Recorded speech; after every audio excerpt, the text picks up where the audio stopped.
Welcome back. Okay, today we have one single goal, getting you absolutely 100% ready for exam day.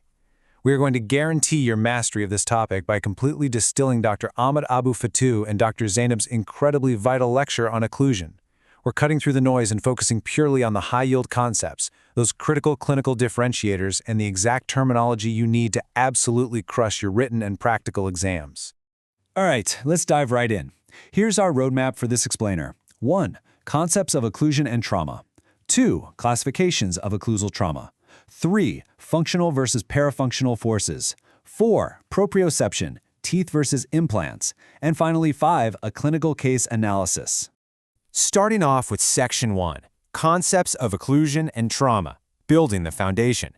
Getting these basic definitions perfectly straight in your head is step 1 for the written exam. Okay, so before we get into the pathology, we got to establish a baseline. Occlusion, in its simplest, most testable form, is literally just this: any contact between the teeth. That's it. It's a totally neutral term. It's simply when the maxillary teeth meet the mandibular teeth. Whether that contact is a beautiful, ideal bite or a severe malocclusion, it is all technically occlusion. But, what happens when that contact actually goes wrong? Now listen up, because this is a massive exam call-out. You absolutely have to know the difference between these two terms. Occlusal trauma is the actual tissue injury. It's the result, right? The physical damage you actually observe in the clinic, like attrition, TMJ disorders, or periodontal breakdown. But occlusal traumatism, with that ism at the end, that is the driving cause or the habit itself. Think of a patient with bruxism clenching their teeth. The traumatism is the habit. The trauma is the wreckage left behind. Definitely don't mix those two up on test day. Moving right along to Section 2, Classifications of Occlusal Trauma, Differentiating the Damage. Examiners love testing the differential diagnosis between these next few categories because they dictate your entire treatment plan. First up, we've got acute versus chronic trauma. Acute trauma is sudden, it's abrupt, and it packs a massive punch of force, but just for a split second.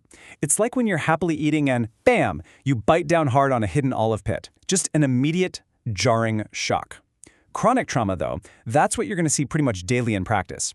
It involves a much lower magnitude of force, but it never stops. It's constant. Over time, that daily, gradual grinding is just incredibly destructive. On an exam, if a case presents with severe attrition, widened PDL spaces, or tooth mobility developing over years, boom, you are looking at classic chronic occlusal trauma. Next, primary versus secondary trauma. And the absolute key here is the underlying support structure. Primary occlusal trauma is when excessive force hits a perfectly healthy, normal periodontium. No bone loss, no attachment loss. Secondary trauma, on the other hand, is when forces hit an already compromised periodontium. The bone has already retreated, usually from periodontitis. This is exactly why you always check the baseline bone level and clinical attachment loss on a patient's chart.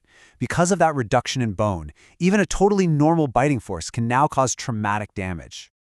All right, Section 3, Functional versus Parafunctional Forces, the Physics of the Bite. These upcoming numbers are classic high-yield table material for your exams, so lock them in. Let's think about the physics in the mouth for a second. Our posterior teeth are beautifully designed to handle compressive vertical forces. When you chew, the force goes straight down the long axis of the root. But the anterior teeth? Because of their single, slender roots and angled position, they take on horizontal and shearing forces. They can handle a little bit of that naturally, sure, but they are super vulnerable. If a patient starts introducing excessive horizontal forces, those little roots just can't distribute the load, and it leads to rapid, severe tissue destruction. Just look at the stark contrast in this data. Normal, functional eating generates maybe 20 to 30 pounds of force. But parafunctional habits, like heavy grinding, we're talking upwards of 250 pounds. That's literally like balancing a giant panda on your molars. It's a massive 10 times multiplier in sheer destructive power. And then look at the duration. We normally only have our teeth touching for about 20 minutes a day while eating. A parafunctional habit can keep those teeth locked together for hours at a time, continuously driving those dangerous horizontal and shearing forces into the teeth. Honestly, no wonder the damage is so severe. Let's move into Section 4, Proprioception, Natural Teeth versus Implants. We're building up to a critical biological difference that changes our entire restorative approach. Okay, This is a massive takeaway because a natural tooth sits in the periodontal ligament, or PDL. It has an amazing nervous system. It can feel a mere 2 grams of force. 2 grams. It knows the exact second you bite too hard. But an implant, it's directly fused to the bone. No PDL means no proprioception. It literally takes 50 to 75 grams of force before the surrounding bone even registers anything. Implants are basically flying blind to early trauma, so they can't warn the patient they're biting too hard until it is way, way too late. And if you look at how this plays out, the cascade of failure is actually fascinating. On a natural tooth, the PDL acts like a shock absorber. Even if there's disease, the PDL tries to adapt. If the tooth has a post-in core, failure depends entirely on the ferrule effect. But follow this flowchart all the way to the bottom. When you put excessive force on a dental implant, there is zero shock absorber. Every ounce of that force goes directly into the rigid bone, which leads straight to catastrophic crestal bone resorption. Finally, Section 5. Clinical case analysis, from theory to practice. Let's put on our clinical hats and treat this like a mock practical exam. All right, here is your patient. A 41-year-old male walks into your clinic complaining of a dull, aching pain around the upper right canine, tooth 1-3. Medical history, totally clear. Now, visually, it might not look like a total disaster at first glance, but the clinical exam shows deep pockets right around that upper canine area. But get this, there's no mobility. So start forming your differential diagnosis right now. What causes deep pockets and a dull ache but no mobility? Let's grab our periodontal probe and look a bit closer. We are actively hunting for physical evidence of trauma here. See how the probe drops deep into the sulcus? We're finding these localized, really deep, narrow vertical probing depths. That is a textbook hallmark of trauma-induced attachment loss, rather than just generalized periodontitis. The attachment apparatus right around the specific canine is heavily compromised. To back up what the probe is telling us, we take a radiograph. And just look at those bone levels. You can clearly see a distinct vertical osseous defect and the funneling of the crestal bone right around that canine. Tying this all back to our definitions from earlier, we are looking at a drastically reduced periodontum. Since excessive forces are still hitting this tooth, this is secondary occlusal trauma, through and through. So, here is the challenge for you. Synthesize all this evidence, the dull pain, the deep narrow pockets, the vertical bone loss on the x-ray. How do you formulate a treatment plan for this specific case? What's the very first step to halt this progression? Think about how you'd physically get in there to clean out that deep bony defect.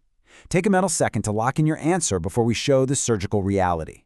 And here is the physical proof. The plan calls for an open flap debridement.